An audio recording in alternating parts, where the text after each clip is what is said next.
সুপ্রিয় শিক্ষার্থীবৃন্দু, আসসালামু আলাইকুম। আশা করছি আল্লাহর অশেষ রহমতে তোমরা সবাই ভালো আছো। আমাকে আল্লাহ পাক ভালো রেখেছেন, আলহামদুলিল্লাহ। আজকে তোমাদের মাঝে খুবই গুরুত্বপূর্ণ একটি বিষয় নিয়ে হাজির হয়েছি। আজকে তোমাদেরকে আমি বিভিন্ন সংখ্যা সম্পর্কে বলবো, যেমন স্বাভাবিক সংখ্যা, পূর্ণ সংখ্যা, মূলদ সংখ্যা, অমূলদ সংখ্যা, এগুলো তোমাদেরকে জানাবো। এর সাথে সাথে আমি তোমাদের আরও যে বিষয়টি শেখাবো সেটি হচ্ছে √2 কেন একটি অমূলদ সংখ্যা, √5 কেন একটি অমূলদ সংখ্যা, √10 কেন একটি অমূলদ সংখ্যা এবং √7 কেন অমূলদ সংখ্যা। এগুলো কীভাবে অমূলদ সংখ্যা হলো তার প্রমাণ আমি তোমাদেরকে আজকে বুঝিয়ে দেওয়ার চেষ্টা করব ইনশাল্লাহ। যদিও আমি যদি তোমাদের একটি বুঝিয়ে দিলে আশা করছি তোমরা সবগুলোই পারবে। তোমার একটি আমি কি বুঝিয়ে দেবো যে √2 কেন অমূলদ সংখ্যা, √2 যে অমূলদ সংখ্যা এটি তোমাদেরকে প্রমাণ সহকারে বুঝিয়ে দেবে ইনশাল্লাহ। এবং এটি যদি তোমরা মনোযোগ সহকারে দেখো, বোঝো, তাহলে আশা করছি তোমরা অন্যান্যগুলোও তোমরা বুঝতে পারবে। যেমন √5 কেন অমূলদ সংখ্যা, √10 কেন অমূলদ সংখ্যা, এগুলো বুঝতে পারবে। তাহলে আজকের যদি ভিডিওটি শুরু থেকে শেষ পর্যন্ত দেখো, একদম না টেনে শুরু থেকে শেষ পর্যন্ত দেখো, আশা করছি তোমরা এই অঙ্কগুলো পারবে। আর স্বাভাবিক সংখ্যা কী, সহমৌলিক সংখ্যা কী, পূর্ণ সংখ্যা কী, এগুলোর বিষয়ে তোমাদের আজকে চেষ্টা করবো ইনশাল্লাহ পরিপূর্ণ ধারণা দেওয়ার। তাহলে শিক্ষার্থী বন্ধুরা, তোমরা অবশ্যই ভিডিওটি শুরু থেকে শেষ পর্যন্ত দেখবে, না টেনে কোনো স্কিপ না করে সম্পূর্ণ ভিডিওটি শুরু থেকে শেষ পর্যন্ত দেখবে। আর তোমরা অবশ্যই আমাকে সাহায্য করবে, আমার চ্যানেলটি সাবস্ক্রাইব করবে, লাইক কমেন্ট শেয়ার করবে, যাতে করে আমার ভিডিওগুলো সবার মাঝে ছড়িয়ে পড়ে, আমি উৎসাহিত হতে পারি এবং তোমাদের জন্য আরও নতুন নতুন ভিডিও নিয়ে আসতে পারি। সেই কামনায় শুরু করছি আজকের লেকচারটি। তাহলে শিক্ষার্থীবৃন্দু, প্রথমে আমি যে জিনিসটি তোমাদেরকে বোঝাবো সেটি হচ্ছে স্বাভাবিক সংখ্যা। স্বাভাবিক সংখ্যা আসলে কী? স্বাভাবিক সংখ্যা আসলে কী দেখো, এখানে আমি লিখে দিয়েছি যে 1, 1, 2, 3, 4, 1, 2, 3, 4 ইত্যাদি হলো স্বাভাবিক সংখ্যা বা ধনাত্মক অখণ্ড সংখ্যা। অর্থাৎ শূন্য বাদ দিয়ে তোমার ধনাত্মক যত অখণ্ড সংখ্যা আছে সবই কিন্তু স্বাভাবিক সংখ্যা। অখণ্ড সংখ্যা বলতে ভগ্নাংশ নয়, পূর্ণ, মানে যেগুলো একদম আস্ত সংখ্যা, অর্থাৎ খণ্ডিত সংখ্যা নয়, আস্ত সংখ্যা। এই শূন্য থেকে বড়, শূন্য বাদ দিয়ে এরকম যে তোমার অখণ্ড সংখ্যাগুলো আছে, অখণ্ড ধনাত্মক সংখ্যাগুলো আছে, সেগুলি মূলত হচ্ছে স্বাভাবিক সংখ্যা। অর্থাৎ 1, 2, 3, 4, 5, 6, 7 ইত্যাদি ইত্যাদি কিন্তু হচ্ছে স্বাভাবিক সংখ্যা। অর্থাৎ তোমাদের এখানে আমি কি লিখেছি, অর্থাৎ 1 এবং 1 থেকে বড় সকল ধনাত্মক অখণ্ড সংখ্যা হলো স্বাভাবিক সংখ্যা। আশা করছি স্বাভাবিক সংখ্যাই তোমরা বুঝতে পেরেছো। এবার হচ্ছে সহমৌলিক সংখ্যা, অর্থাৎ দুটি স্বাভাবিক সংখ্যার গসাগু 1 হলে তারা পরস্পর হচ্ছে সহমৌলিক।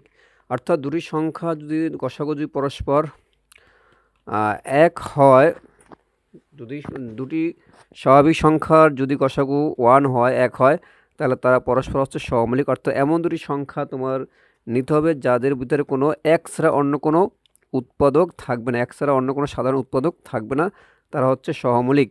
যেমন তোমার 6 ও 11 পরস্পর সহমৌলিক, 6 ও 11 পরস্পর সহমৌলিক, কারণ 6 ও 11-র মধ্যে 6, 11 যদি তোমরা গসাগু করো তাহলে তোমরা এক ছাড়া অন্য একই পাবে, এবং 6 এবং 11-এর মধ্যে এক ছাড়া অন্য কোনো সাধারণ উৎপাদক কিন্তু নেই। সুতরাং 6 ও 11 হচ্ছে সহমৌলিক সংখ্যা।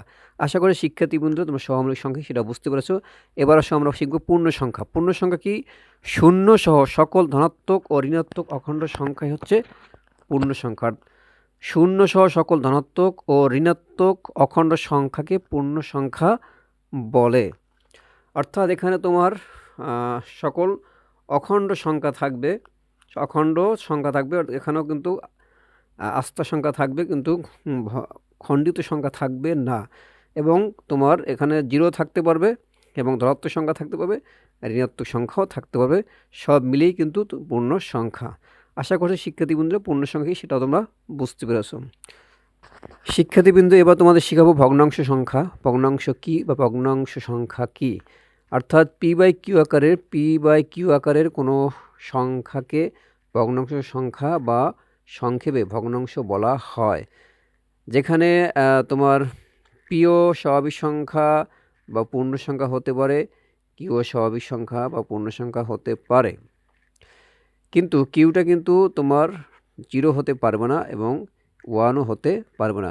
কারণ জিরো হলে তোমার যে কোনো সংখ্যাকে যদি জিরো দিয়ে ভাগ করি তাহলে আসলে কিন্তু সেটি অসীম হয়ে যায়, এবং ওয়ানও তোমার থাকতে পারবে না, তাহলে কিন্তু আর ভগ্নাংশ থাকবে না, কারণ সেখানে পূর্ণ সংখ্যা অথবা স্বাভাবিক সংখ্যা হয়ে যাবে।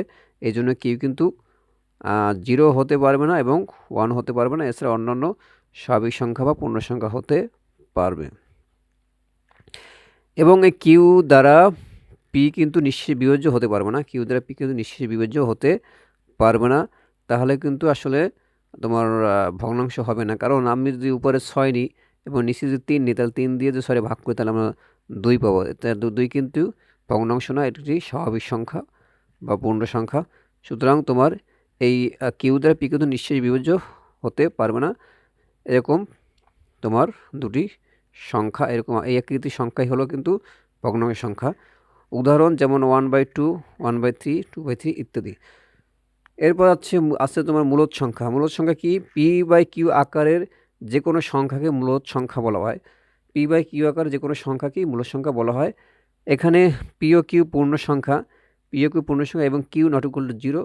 এখানে মূলদ সংখ্যার বেলায় শুধু q 0 হতে পারবে না, ভগ্নাংশের সময় যেমন q 0 হতে পারবে না আর 1 হতে পারবে না, কিন্তু মূলদ সংখ্যার বেলায় শুধুমাত্র q 0 হতে পারবে না, 1 হতে পারবে। তাহলে যে কোনো স্বাভাবিক সংখ্যা, যে কোনো পূর্ণ সংখ্যাই কিন্তু আসলে মূলদ সংখ্যা। যেমন আমি এখানে উদাহরণ দিয়েছি 3/1টি কিন্তু একটি পূর্ণ সংখ্যা বা স্বাভাবিক সংখ্যা। 3 কিন্তু আমি 3 নিচে কিন্তু 1 আমি লিখতে পারি, তাহলে কোনো সমস্যা নেই। তাহলে সেজন্য 3 কিন্তু একটি মূলদ সংখ্যা, তো p/q আকারে প্রকাশ করা যায়। এবং 11/2 এটি কিন্তু একটি মূলদ সংখ্যা। এরপরে যে সংখ্যাটি আছে সেটি হচ্ছে অমূলদ সংখ্যা। যে সংখ্যাকে p/q আকারে প্রকাশ করা যায় না, যেখানে p ও q পূর্ণ সংখ্যা এবং q নট ইকুয়াল টু 0। অর্থাৎ যেসব সংখ্যারে p/q আকারে প্রকাশ করা যায় না, অর্থাৎ উপরে এবং নিচে এরকম সংখ্যা দেওয়া যায় না, q কিন্তু 0 হতে পারবে না এবং pq পূর্ণ সংখ্যা হবে। pq পূর্ণ সংখ্যা হবে। এরকম পূর্ণ সংখ্যা দ্বারা উপরে একটি পূর্ণ সংখ্যা, নিচে একটি পূর্ণ সংখ্যা, এরকম এই আকারে যদি কোনো সংখ্যাকে যে আকারে যদি প্রকাশ করা না যায়, তাহলে সেগুলো কিন্তু আসলে মূলত অমূলদ সংখ্যা। অর্থাৎ পূর্ণবর্গ নয় এরূপ যে কোনো স্বাভাবিক সংখ্যা বর্গমূল কিংবা তার ভগ্নাংশ একটি অমূলদ সংখ্যা। পূর্ণবর্গ নয়, যেমন √2, √3, √5 এগুলো কিন্তু তোমার পূর্ণবর্গ না, এগুলো কিন্তু সবগুলো কিন্তু অমূলদ সংখ্যা। কারণ দেখো এখানে শিক্ষার্থী কিন্তু √2-র মান কিন্তু 1.414213 এভাবে কিন্তু চলতেই থাকবে এবং √3 মানও কিন্তু এরকম দশমিকের পরে কিন্তু চলতেই থাকবে, এরকম শেষ হবে না। এজন্য আসলে এসব সংখ্যাকে কিন্তু p/q আকারে প্রকাশ করা যায় না। অর্থাৎ যে সকল সংখ্যা পূর্ণবর্গ নয়, পূর্ণবর্গ নয় এরূপ যে কোনো স্বাভাবিক সংখ্যার বর্গমূল হচ্ছে কিন্তু অমূলদ সংখ্যা।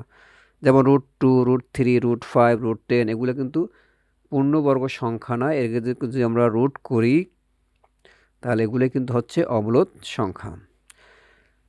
শিক্ষার্থী বন্ধুরা, তোমাদের এতক্ষণ আমি বিভিন্ন ধরনের সংখ্যা নিয়ে আলোচনা করলাম। এখন তোমাদের জন্য যে সবচেয়ে গুরুত্বপূর্ণ অঙ্কটি, সেটি তোমাদের এখন বুঝিয়ে দেওয়ার চেষ্টা করব। যে প্রমাণ করো যে √5, √2, √5, √7, √10 একটি অমূলদ সংখ্যা। আমি এগুলো সব দেখাবো না, তোমাদের শুধু আমি √2 কীভাবে অমূলদ সংখ্যা হয় সেটি প্রমাণ দেখাবো, এবং বাকিগুলো তোমরা আশা করি এই অঙ্কটি দেখলে বাকিগুলো তোমরা আশা করি পারবে, সমস্যা হবে না। তাহলে আমরা দেখি কিভাবে √2 একটি অমূলদ সংখ্যা, এটি প্রমাণ আমি তোমাদের দেখাবো। √2 একটি অমূলদ সংখ্যা, তা প্রমাণ। আচ্ছা, আমরা জানি যে 1 1-এর চেয়ে 2 বড়, 2-এর চেয়ে আবার 4 বড়। এখানে আমি 1 একটি পূর্ণবর্গ সংখ্যা নিয়েছি এবং 4 একটি পূর্ণবর্গ সংখ্যা। 1 একটি পূর্ণবর্গ সংখ্যা, 4 একটি পূর্ণবর্গ সংখ্যা। শিক্ষার্থী বন্ধুরা, আমরা জানি ওয়ানের চেয়ে টু বড়, এবার ফোরের চেয়ে কিন্তু টু ছোট। অর্থাৎ আমরা টুকে কিন্তু দুটি পূর্ণবর্গ সংখ্যার মাঝামাঝি পেয়েছি, ওয়ান এবং ফোরের মাঝামাঝি পেয়েছি কিন্তু টু। তো ওয়ানও কিন্তু পূর্ণবর্গ সংখ্যা এবং ফোরও কিন্তু পূর্ণবর্গ সংখ্যা, এর মাঝে কিন্তু আছে হলো টু। আচ্ছা, সুতরাং এগুলো যদি আমরা বর্গমূল করি, ওয়ানের বর্গমূল করি, টু বর্গমূল করি, ফোরও যদি বর্গমূল করি, ওয়ান হচ্ছে পূর্ণবর্গ সংখ্যা এবং ফোর হচ্ছে পূর্ণবর্গ সংখ্যা, আর এই টু কিন্তু পূর্ণবর্গ সংখ্যা নয়। তাহলে আমরা এখানে কি পাচ্ছি, ওয়ানের চেয়ে রুট টু কিন্তু বড়, আবার টু এর চেয়ে রুট টু কিন্তু ছোট। তো এর মানে কি দাঁড়ালো, ওয়ানের চেয়ে রুট টু হচ্ছে বড় এবং টুর চেয়ে রুট টু হচ্ছে ছোট। তার মানে সুতরাং রুট টু এর মান ওয়ানের চেয়ে বড় এবং টু এর চেয়ে ছোট। তাহলে আমরা জানি যে ওয়ানের চেয়ে বড়, টু এর চেয়ে ছোট কোনো পূর্ণ সংখ্যা হতে পারে না। তা সুতরাং আমরা বলতে পারি যে রুট টু পূর্ণ সংখ্যা নয়। সুতরাং রুট টু মূলদ সংখ্যা কিংবা অমূলদ সংখ্যা হতে পারে। অর্থাৎ রুট টু কিন্তু পূর্ণ সংখ্যা নয়, অর্থাৎ ভগ্নাংশ সংখ্যা। রুট টু পূর্ণ সংখ্যা নয়, ভগ্নাংশ সংখ্যা, কারণ আমরা এখান থেকে তা প্রমাণ পেয়েছি। কিন্তু রুট টু মানটা ওয়ানের চেয়ে বড়, টু এর চেয়ে ছোট, এর মাঝামাঝি সংখ্যা। সুতরাং এই মাঝামাঝি কোনো পূর্ণ সংখ্যা নেই। সুতরাং রুট টু কিন্তু পূর্ণ সংখ্যা নয়। তাই পূর্ণ সংখ্যা যেহেতু নয়, তাহলে হয়তো এটা ভগ্নাংশ সংখ্যা, তাই এটা ভগ্নাংশ সংখ্যা যেহেতু, তাহলে এটা হয়তো মূলদ সংখ্যা হবে, নয়তো বা অমূলদ সংখ্যা হবে। কিন্তু রুট টু এর পূর্ণ সংখ্যা এ ব্যাপারে কিন্তু আমরা নিশ্চিত হয়েছি। যদি রুট টু মূলদ সংখ্যা হয়, তবে ধরি রুট টু সমান সমান পি বাই কিউ। যেহেতু আমরা জানি যে মূলদ সংখ্যারে পি বাই কিউ আকারে প্রকাশ করা যায়, পি বাই কিউ আকারে প্রকাশ করা যায়, যে কোনো মূলদ সংখ্যাকে পি বাই কিউ আকারে প্রকাশ করা যায়। আমরা ধরে নিলাম যে রুট টুটি মূলদ সংখ্যা সমান, সেজন্য আমরা রুট টু সমান লিখতে পারি পি বাই কিউ। যেখানে পি ও কিউ উভয়ই স্বাভাবিক সংখ্যা, পি ও কিউ উভয়ই কিন্তু স্বাভাবিক সংখ্যা এবং পরস্পর সহমৌলিক। পি কিউ আমরা এমনভাবে নিয়েছি তারা কিন্তু স্বাভাবিক সংখ্যা এবং সহমৌলিক। সহমৌলিক সংখ্যার সংজ্ঞা কিন্তু আমি আগে দিয়েছি, যে তাদের মধ্যে সাধারণ কোনো উৎপাদক থাকবে না। অর্থাৎ আমি যদি পি রে কিউ দিয়ে ভাগ করি, তাহলে অবশ্যই সেটি কিন্তু পূর্ণ কোনো সংখ্যা আসবে না, সেটি কিন্তু অবশ্যই ভগ্নাংশ সংখ্যা আসবে। যেহেতু আমরা রুট টু একটি পূর্ণ সংখ্যা নয়, রুট টু কিন্তু পূর্ণ সংখ্যা নয়, তাহলে অবশ্যই আমাদেরকে ভগ্নাংশ আকারে সংখ্যা নিতে হবে। এজন্য পি কিউ সহমূলক নিতে পারে। যদি সহমূলক না নিই, তাহলে কিন্তু আমাদের পূর্ণ সংখ্যা চলে আসতে পারে। এজন্য আমাদের সহমৌলিক আকারের সংখ্যায় কিন্তু নিতে হবে। পি কিউ কিন্তু সহমৌলিক সংখ্যা, এজন্য কিউ দ্বারা পি কিউ যদি আমরা ভাগ করি, তাহলে কিন্তু কোনো সময় কখনোই পূর্ণ সংখ্যা হবে না, যেহেতু তারা পরস্পর সহমৌলিক, কারণ তাদের মধ্যে সাধারণ কোনো উৎপাদক নেই। এবং কিউ কিন্তু ওয়ানের চেয়ে বড়, কিউ কিন্তু ওয়ানের চেয়ে বড়, কারণ কিউ যদি ওয়ানের চেয়ে ছোটো হয়, ওনার চেয়ে ওয়ান যদি হয় এবং ওয়ান যদি হয়, কিউ যদি ওয়ান যদি হয়, তাহলে কিন্তু আমরা আসলে স্বাভাবিক সংখ্যাই পেয়ে যাব, পূর্ণ সংখ্যাই পেয়ে যাব। এজন্য কির মান কিন্তু ওয়ানের চেয়ে বড় হতে হবে। আমরা উভয় পক্ষে বর্গ করি, তাহলে পাবো রুট টু স্কোয়ার সমান সমান p square by q square. উভয় পক্ষকে আমরা বর্গ করলাম, তাহলে আমরা কি পাচ্ছি, বা টু সমান সমান p square by q square. এরপরে আমরা উভয় পক্ষকে কিউ দ্বারা গুণ করলাম, উভয় পক্ষকে কিন্তু কিউ দ্বারা গুণ করলাম। কিউ দ্বারা গুণ করলে আমরা কী পাবো, two q p square by q. যেহেতু কিউ দ্বারা গুণ করেছি, এখানে কিন্তু কিউ তোমার কাটাকাটি করে কিন্তু কিউ থাকবে, নিচে কিন্তু কিউর সাথে কাটাকাটি করে কিউ থাকবে, যেহেতু আমরা কিউ দ্বারা উভয়কে গুণ করেছি। টু এটি স্বাভাবিক সংখ্যা এবং কিউ কিন্তু স্বাভাবিক সংখ্যা, যার কারণে আমরা এটি কিন্তু একটি পূর্ণ সংখ্যা। এটি কিন্তু টু এস কি কিন্তু এটি পূর্ণ সংখ্যা, কিন্তু এটি কিন্তু পূর্ণ সংখ্যা নয়। এটি কিন্তু পূর্ণ সংখ্যা নয়, কারণ কিউ দিয়ে Q R P R Q কিন্তু আগেই বলেছে তারা কিন্তু পরস্পর সহমৌলিক। এই জন্য কিউ দ্বারা যদি পি এস করে ভাগ করি, তাহলে সেটি কখনোই কিন্তু পূর্ণ সংখ্যা হবে না। কিন্তু বাম পাশে কিন্তু আমরা পূর্ণ সংখ্যা পেয়েছি, অর্থাৎ টু একটি স্বাভাবিক সংখ্যা, তার সাথে গুণ হয়েছে স্বাভাবিক সংখ্যা। তা স্বাভাবিক সংখ্যার সাথে স্বাভাবিক সংখ্যা গুণ করলে কিন্তু আমরা পূর্ণ সংখ্যাই পাবো। যেমন 2 একটি স্বাভাবিক সংখ্যা, 3 একটি স্বাভাবিক সংখ্যা। তা 2 আর 3 যদি গুণ করি তাহলে পাবো আমরা 6, যেটি একটি স্বাভাবিক সংখ্যা। কিন্তু এই দুটি স্বাভাবিক সংখ্যা হলেও তারা কিন্তু পরস্পর সহমৌলিক, অর্থাৎ তাদের কাছ থেকে কিন্তু আমরা কোনোভাবেই এখানে কিন্তু আমরা কোনোভাবেই পূর্ণ সংখ্যা পাবো না। এখানেও দুটি স্বাভাবিক সংখ্যা গুণ করার কারণে আমরা পূর্ণ সংখ্যা পেয়েছি, কিন্তু এখানে কোনোভাবেই কিন্তু পূর্ণ সংখ্যা পাওয়া যাবে না। তাহলে 2 কিউ সমান সমান পি স্কয়ার কিউ কিন্তু হতে পারে না। এগুলি কিন্তু এখানে লেখা হয়েছে স্পষ্টত 2 কিউ পূর্ণ সংখ্যা, কিন্তু পি স্কয়ার বাই কিউ পূর্ণ সংখ্যা নয়, কারণ পি ও কিউ স্বাভাবিক সংখ্যা ও এরা পরস্পর সহমৌলিক এবং কিউ কিন্তু 1-এর চেয়ে বড়। সুতরাং 2 কিউ এবং পি স্কয়ার কিউ সমান হতে পারে না।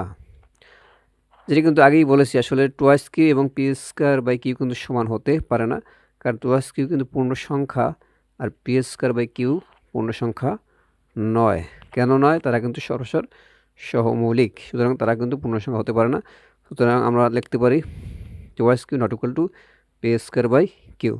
সুতরাং √2 এর মান পি বাই কিউ আকারের সংখ্যা হতে পারে না।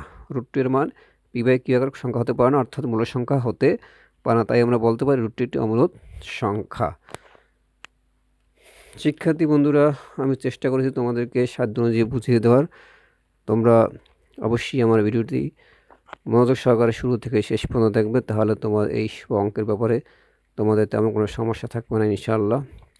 এইসব অঙ্কের ব্যাপারে তোমাদের কোনো সমস্যা থাকবে না আশা করছি। তাহলে শিক্ষার্থী বন্ধুরা, আজকে এ পর্যন্তই। আগামীতে আরও কোনো নতুন নতুন অঙ্ক নিয়ে তোমাদের মাঝে হাজির হব ইনশাআল্লাহ। সে পর্যন্ত তোমরা সবাই ভালো থাকবে, সুস্থ থাকবে, এই কামনে আজকে বিদায় নিচ্ছি। আল্লাহ হাফেজ।